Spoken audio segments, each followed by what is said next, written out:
Ankleshwar golden બ્રિજના Narmada કિનારે જાહેરમાં બીભત્સ ચેનચાળા અને ટ્રાફિક નિયમોનો ભંગ કરનારા સામે પોલીસની કાર્યવાહી। અંકલેશ્વર તરફ ગોલ્ડન બ્રિજના નર્મદા નદીના કિનારે જાહેરમાં બીભત્સ ચેનચાળા અને ટ્રાફિક નિયમોનો ભંગ કરનાર તત્વો સામે પોલીસે કાર્યવાહી હાથ ધરતા ફફડાટ ફેલાયો છે।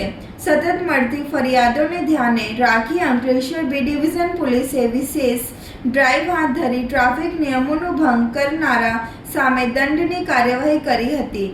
અંકલેશ્વર નજીક ગોલ્ડન બ્રિજ પાસે નર્મદા નદી કિનારા વિસ્તારોમાં ટ્રાફિક નિયમોના ભંગ, બેફામ વાહન ચાલન તેમજ જાહેર સ્થળોએ અશોભનીય હરકતો અંગે મળતી સતત ફરિયાદોને ધ્યાનમાં રાખીને અંકલેશ્વર બી ડિવિઝન પોલીસે વિશેષ ડ્રાઈવ હાથ ધરી હતી। પોલીસે સમગ્ર વિસ્તારમાં સઘન પેટ્રોલિંગ કરીને ટ્રાફિક નિયમોનો ભંગ કરતા વાહન ચાલકો સામે કાર્યવાહી કરી હતી।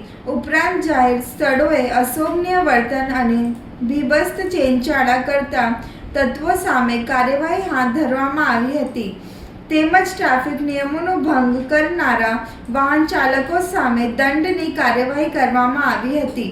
પોલીસના જણાવ્યા મુજબ નર્મદા કિનારો પરિવાર સાથે સમય પસાર કરવા માટેનું લોકપ્રિય સ્થળ હોવાથી ત્યાં શાંતિ, સુરક્ષા અને શિસ્ત જળવાઈ રહે તે માટે નિયમિત પેટ્રોલિંગ અને ચેકિંગ ચાલુ રાખવામાં આવશે।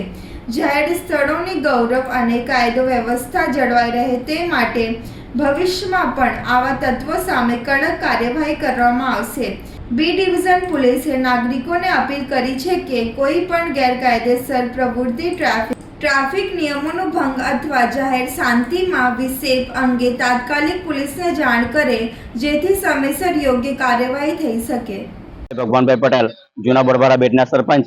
અહીંયા ખાસ કરીને શનિ રવિના રોજ જે અમારા ગામનો જે એન્ટ્રી રસ્તો છે ગોલ્ડન બ્રિજ નર્મદા બ્રિજ પર જે દુકાન આવેલી છે જેના કારણે અહીંયા પુષ્કળ પ્રમાણમાં લોકો સહેલાણીઓ આવન જાવન કરે છે અને ફોર વ્હીલ દ્વારા અમારા ગામનો રસ્તો ચોકઅપ કરી દે છે જેના કારણે અમારા ગામના લોકોને જવામાં ખૂબ મોટી તકલીફ પડે છે। તેમજ અહીંયા અમારા ગોલ્ડન બ્રિજ પાસે નદી કિનારે જે ફરવા લોકો આવે છે તેમાં ગેરકાયદેસરની પ્રવૃત્તિઓ થતી હોય છે અને અવારનવાર અહીંયા આવા જે લવડિયા બધા આવતા હોય છે જે જાહેર જગ્યા પર ખુલ્લામાં ગમે રંગરંગલા મનાવતા હોય છે જેના કારણે બહુ મોટું દૂષણ ઉભો થયેલું જેના અનુરૂપે આજે બી ડિવિઝન પોલીસ સ્ટેશન સાહેબથી અમને